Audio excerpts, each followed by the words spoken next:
Welcome to Shorty SuperCoach and welcome to another player profile. This man may well be one of the more popular mid-price options for 2018, and that's Christensen. 267k in our forward line is where many will have him sitting, probably at F5, I would say many would. I have had him in my side for much of the pre-season, but just recently he has exited my side, and I'll walk you through a couple of reasons why. I did discuss it in my team update video, but I will discuss him generally, but also why I've sort of gone cold on him a little bit. Firstly, before I saw him play on the weekend, I probably envisioned a bit more midfield time. I mean, I've watched Christensen play for a long time, being a former Cat.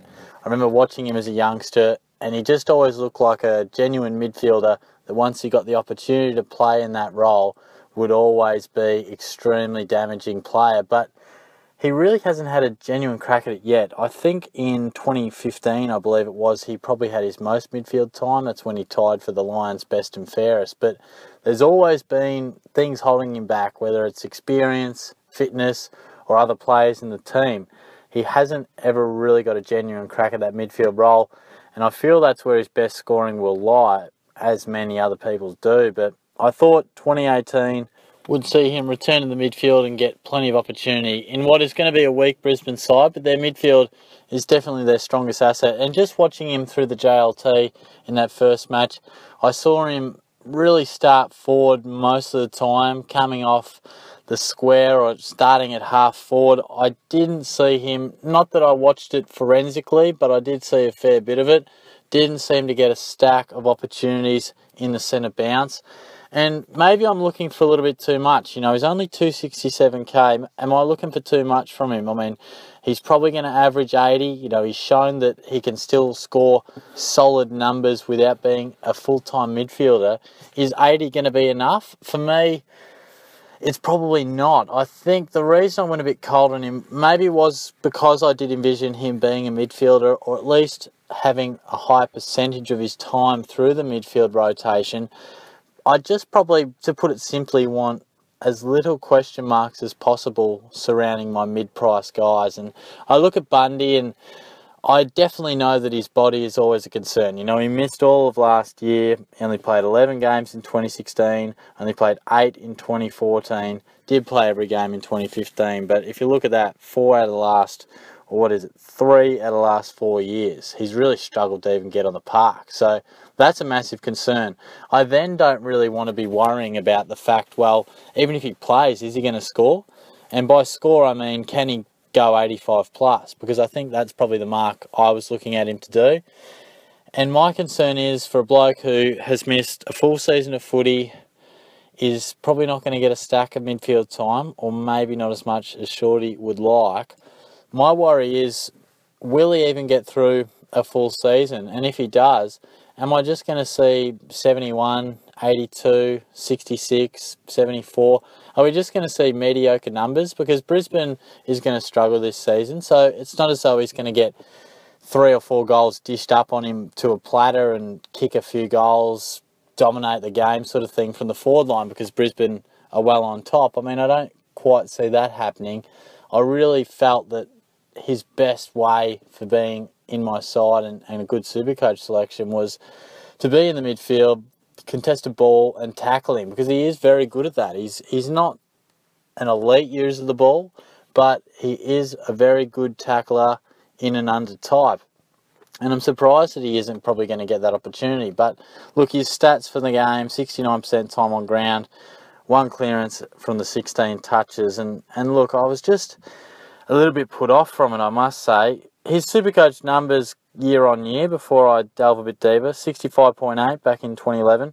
Then he bumped it up to 79.9, 92.8 in 2013. And I believe I picked him that season. I felt he would really break out, and he probably had a mini breakout without being great.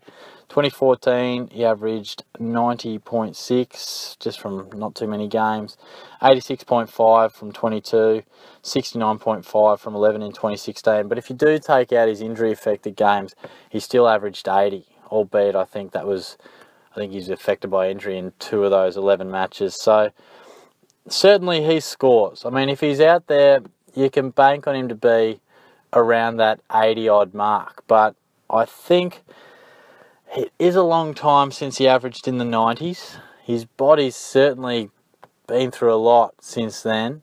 Finds himself at a different club, new role. And I just look at the other Brisbane midfielders and guys that I think are in front of him. Obviously Zorko on beams, but you got Reece Matheson, Jared Berry, Hugh McCluggage, Tom Bell, Mitch Robinson returns.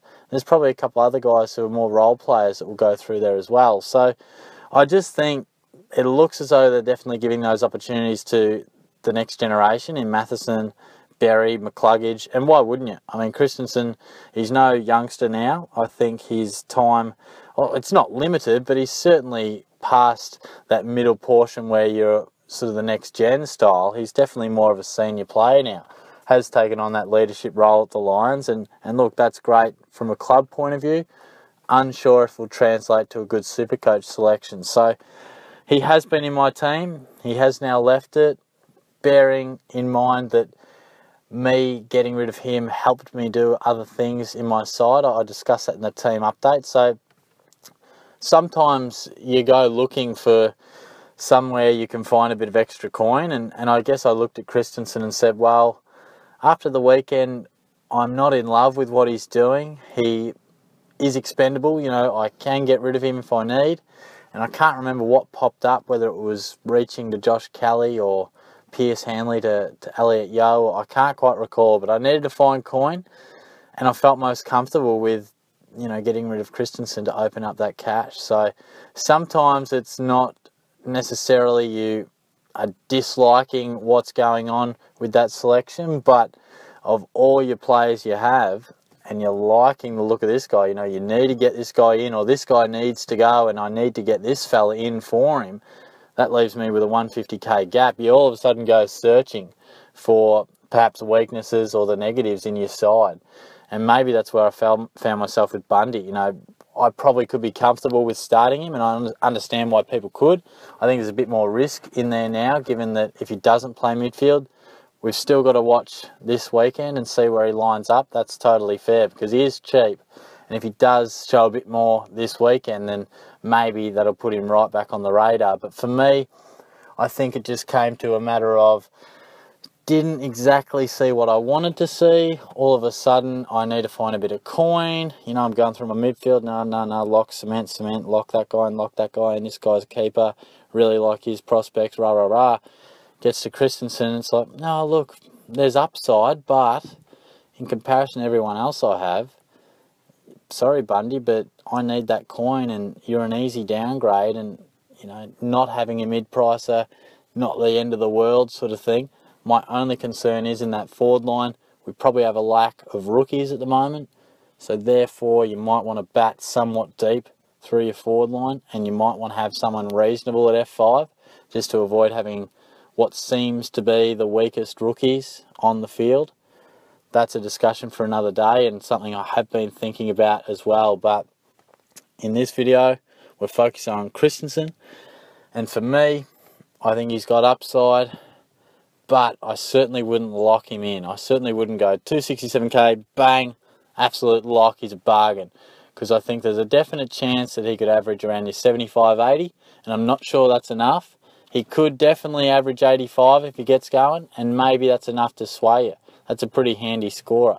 I always like to think that your mid-pricer could potentially turn into a keeper, so maybe my expectations are a little bit high. But I certainly would be wanting 85 plus from Christensen, and I was a little scared off by lack of midfield time, and the lack of football over the last couple of years as well is something to be a little bit concerned about also. So it's food for thought. Adding to that is the fact that his teammate Tom Bell, who I'll have a look at soon, really dominated, played half the game, had about 16 or 17 touches, 6 clearances, and really he's only 20k more than Christensen. Maybe it won't be Bundy. Maybe it'll be another Lion who's a big body, has scored in the 90s before, I think maybe 89-ish. So he has shown, again, the body is a question mark, but he has perhaps shown just as much as Christensen in the past and might be getting a bit more time in the engine room. So, again, something to have a think about. But it's never easy discussing mid-prices because it is very difficult to pinpoint and it can vary from person to person exactly what you want out of that selection. For a premium, it's clear. You know, you want them to average X amount of points depending on the position. A rookie is quite clear. Want him to score well so he can make your coin. Sometimes, what do we want from a mid-pricer? Do they want to be a keeper in the end? Do we just want them to be a stepping stone? It's always horses for courses, and hence they're so awkward to select. But look, I have parted ways with Christensen for now. I'll be interested to hear where you guys are at with his selection. Did you watch the game even closer than me on the weekend? I had it on. I didn't see absolutely every minute. I did watch enough. Am I reading too much into it, or I'm not reading enough? Did he get a bit of midfield time that I may have missed? But from what I saw, it wasn't exactly what I was after. So I'd be interested to hear your thoughts, guys. So keep commenting away, keep subscribing, and I'll talk to you soon. Cheers.